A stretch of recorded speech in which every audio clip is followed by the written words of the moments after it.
Assalamualaikum sahabat hebat, berjumpa lagi dengan pelajaran Bahasa Indonesia pembahasan Tryout ASPD MKKS 2025 Literasi Membaca bagian kedua, Membaca Sastra nomor 12 sampai dengan 20. Bagian kedua, dapatkan nilai 100. Ya, bagi yang sudah subscribe semoga mendapatkan nilai 100 seperti mereka. Dengan syarat simak video ini dengan baik dan jangan lupa kerjakan soal online-nya dengan target nilai 100 juga. Baiklah, kita langsung ke pembahasan soal nomor 12. Di soal nomor 12 ini yang ditanyakan adalah di mana Rini dan Wulan membeli buah-buahan untuk Siti. Nah, kita cek di sini. Di sini rumah Siti ada di belakang SD Ceria. Jadi untuk jawaban D, belakang SD Ceria itu adalah rumah Siti. Jadi ini bukan penjual buah. Jadi jawaban D tidak mungkin. Kita lanjut di sini. Sesampainya di toko segar, ternyata sedang tutup. Nah, ini mungkin awalnya mau beli buah di toko segar, tetapi ternyata toko tutup. Nah, karena toko tutup berarti ini jawaban A yang toko segar tidak mungkin karena alasannya toko tutup. Kemudian dilanjutkan lagi. Mereka pun berencana membeli buah-buahan di pasar baru yang searah dengan rumah Siti. Tetapi ingat, di sini mereka pun berencana. Jadi ini beli di pasar baru ini baru rencana, belum terlaksana. Maka kita lanjutkan lagi. Dalam perjalanan menuju pasar baru, mereka melihat ada sebuah warung yang menjajakan berbagai macam buah. Rini dan Wulan membeli buah-buahan di sana. Jadi maksudnya membeli di sana itu adalah di warung tersebut. Maka jawaban warung ini adalah benar. Jadi di mana Rini dan Wulan membeli buah-buahan untuk Siti? Rini dan Wulan membeli buah-buahan untuk Siti di warung. Jawabannya B. Mudah sekali. Lanjut ke nomor 13. Di sini yang ditanyakan adalah latar tempat cerita tersebut. Mari kita perhatikan. Latar di sini ada 4, tetapi nanti yang cocok diambil 2 yang paling tepat. Nah, ini perhatikan. Di sini pernyataan berikut. 1. Bawah pohon beringin tua. 2. Tepi sungai. 3. Bawah pohon akasia. Dan 4. Padang rumput. Di sini bawah pohon beringin tua. Kalau di sini disebutkan seekor hidup di pohon beringin tua yang besar dan rindang. Hidup di pohon beringin tua, bukan bawah pohon beringin tua. Jadi ini yang nomor 1 tidak tepat. Kita lanjutkan yang nomor 2, tepi sungai. Di sini ada ini. Dengan semangat berlari melewati padang rumput yang luas. Jadi ini karena bosan ya, ingin pindah tempat tinggal. Setelah lama berlari, Kancil sampai di tepi sungai. Nah, berarti tepi sungai ini termasuk tempat kejadian atau latar. Jadi tepi sungai ini betul. Kita lanjutkan lagi. Karena haus, ia berhenti untuk minum air sungai. Air sungai begitu jernih. Setelah selesai minum, Kancil melihat sebuah pohon akasia besar. Karena merasa lelah, ia pun menuju pohon itu untuk beristirahat. Nah, di sini saat beristirahat di bawah pohon akasia, Kancil teringat pohon beringin tua. Jadi saat beristirahatnya di mana? Di bawah pohon akasia. Berarti bawah pohon akasia ini termasuk adalah latar tempat juga. Jadi 2 dan 3 betul. Akan tetapi yang 4, padang rumput. Nah, di sini tidak disebutkan di sini ya. Tidak ada padang rumput. Jadi kesimpulannya yang betul adalah tepi sungai dan bawah pohon atau 2 dan 3. Itu jawabannya C. Lanjut dengan nomor 14. Cermatilah syair berikut. Ini syairnya. Kubaca buku setiap hari, membuat aku semakin mengerti, sebagai bekal di hari nanti, agar hidup lebih berseri. yang ditanyakan adalah makna kata berseri pada syair tersebut adalah. Untuk soal seperti ini, trik paling mudah adalah kita masukkan ke kata berseri setiap pilihan ganda ini. Agar hidup lebih berseri. Kalau kita ganti A, agar hidup lebih merasa bahagia. Ini lebih tepat. Tapi kalau B coba, agar hidup lebih meraih cita-cita. Sangat aneh bukan? Tambahkan kalau C, agar hidup lebih menjadi damai. Ini juga cukup aneh. Dan yang kalau kita gunakan D, agar hidup lebih mengatasi tantangan. Nah, ini juga makin aneh. Jadi, ini yang paling mendekati tepat. Agar hidup lebih berseri, maksudnya di sini maknanya adalah merasa bahagia. Kenapa bahagia? Karena banyak membaca buku, jadi dapat bekal yang cukup dalam hidup. Jadi jawaban yang paling tepat adalah A. Lanjut nomor 15. Di sini yang ditanyakan kalimat yang dicetak tebal pada paragraf tersebut mengandung makna apa? Di sini kan awalnya sore itu Bagus menuju dapur untuk mengambil makanan. Ia merasa lapar setelah pulang dari bermain. Ketika membuka tudung saji, ia melihat tumis kangkung dan tempe goreng. Bagus menggerutu, lalu menutup kembali makanan tersebut. Ini yang digarisbawahi yang ditebalkan. Ia lalu mencari ibunya yang sedang menyapu di belakang rumah.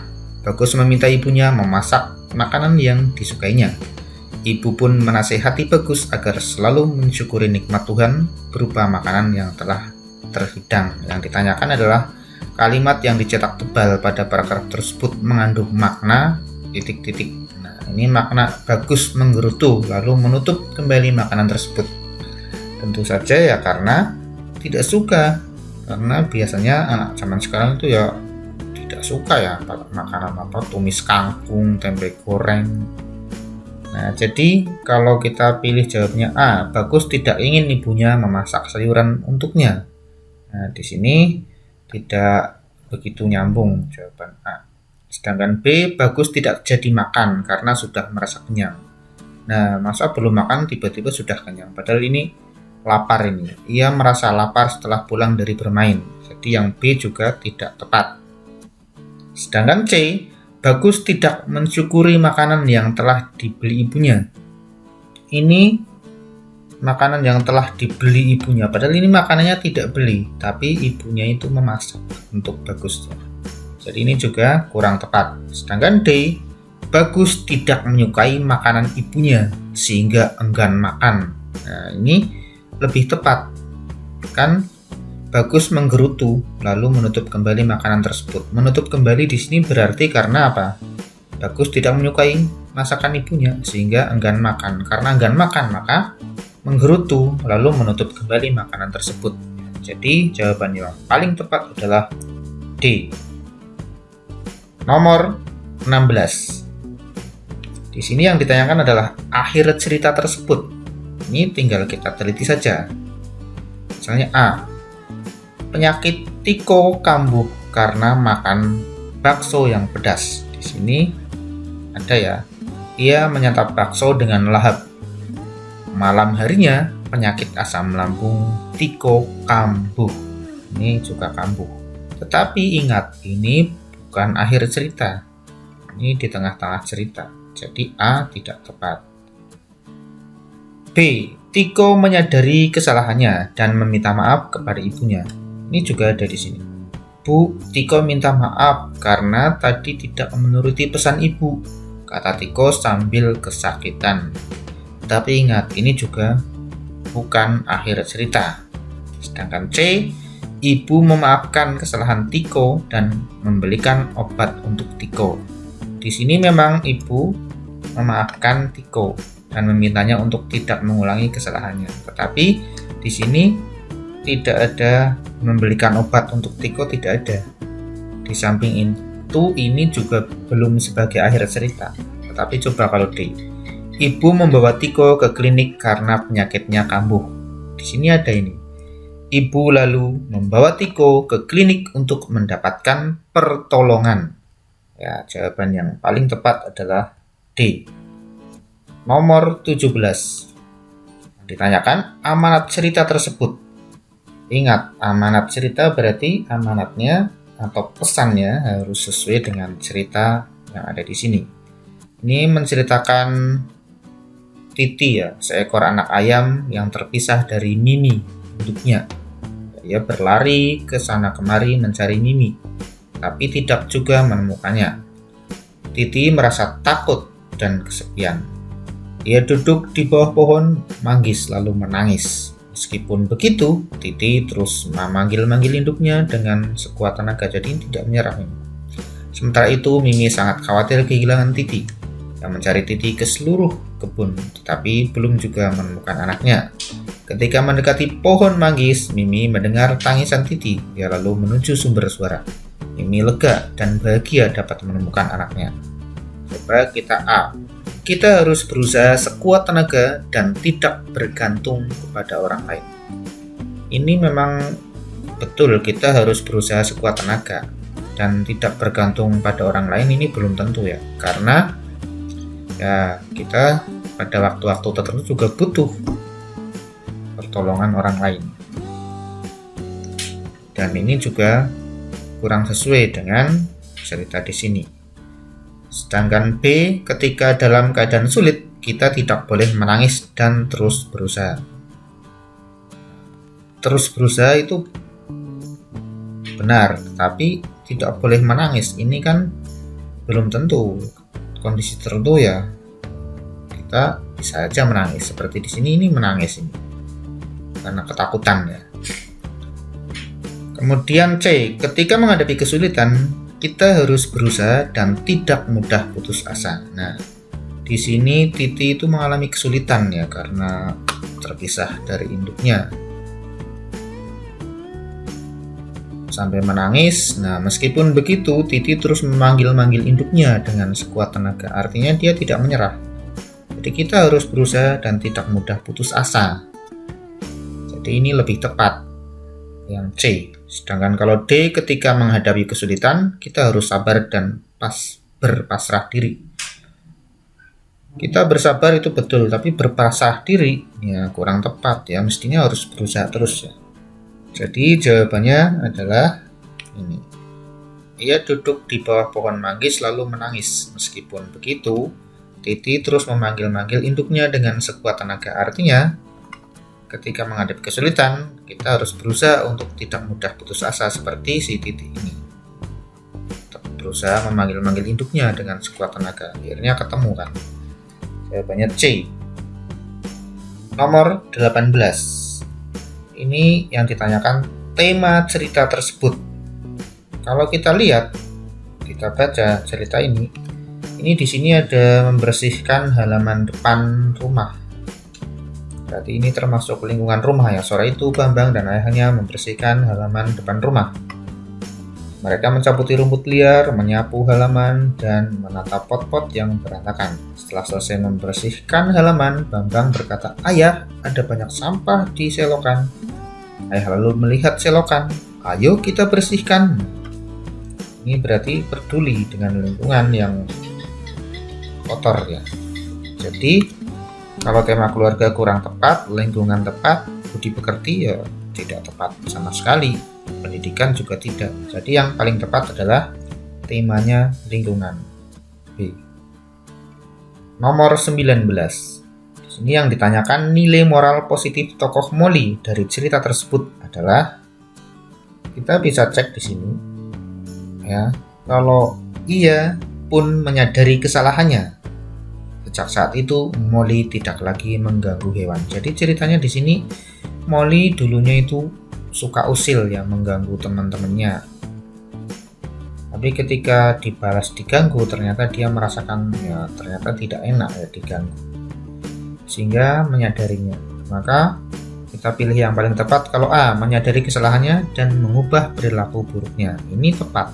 Karena di sini si Molly ya, ia atau si Molly itu pun menyadari kesalahannya. Sesuai kan? Nah, sejak saat itu Molly tidak lagi mengganggu hewan-hewan lain. Jadi kan merubah sikapnya, bahkan ia malah sering membantu mereka. Jadi yang tadinya sifatnya buruk, suka mengganggu, mengubah perilakunya, perilaku buruknya menjadi perilaku baik, yaitu tidak mengganggu lagi dan malah sering membantu mereka. Jadi A ini tepat. Sedangkan B menyadari kesalahannya betul, tapi menghibur hewan lain di sini tidak disebutkan. C mengganggu hewan lain dan mau meminta maaf. Mau meminta maaf itu betul, tetapi mengganggu hewan lain kan salah. Jadi tidak tepat, kan nilai moral positif yang ditanyakan. Mau memanfaatkan kesalahan hewan lain. Mau memaafkan kesalahan hewan lain. Harusnya dia minta maaf, bukan memaafkan, karena hewan lain itu yang jadi korban ya. Jadi jawabannya yang tepat adalah A. Ya, menyadari kesalahannya dan mengubah perilaku buruknya. Yang terakhir nomor 20 dari bagian kedua ini. Keteladanan yang ditunjukkan oleh tokoh Andi pada cerita tersebut adalah, nah di sini Andi itu suka membaca buku ya, kalau dijelaskan di sini. Karena suka membaca buku, ketika di sini mengikuti lomba cerdas cermat, karena gemar membaca, ia berhasil menjadi juara pertama. Nah, karena jadi juara pertama ini, Andi itu membuat teman-temannya kagum dan terinspirasi. Jadi teman-temannya juga akhirnya suka membaca. Andi juga meminjami buku-bukunya untuk dibaca teman-temannya. Keteladanannya apa? Nah, coba kita cek A. Setiap saat selalu membaca buku.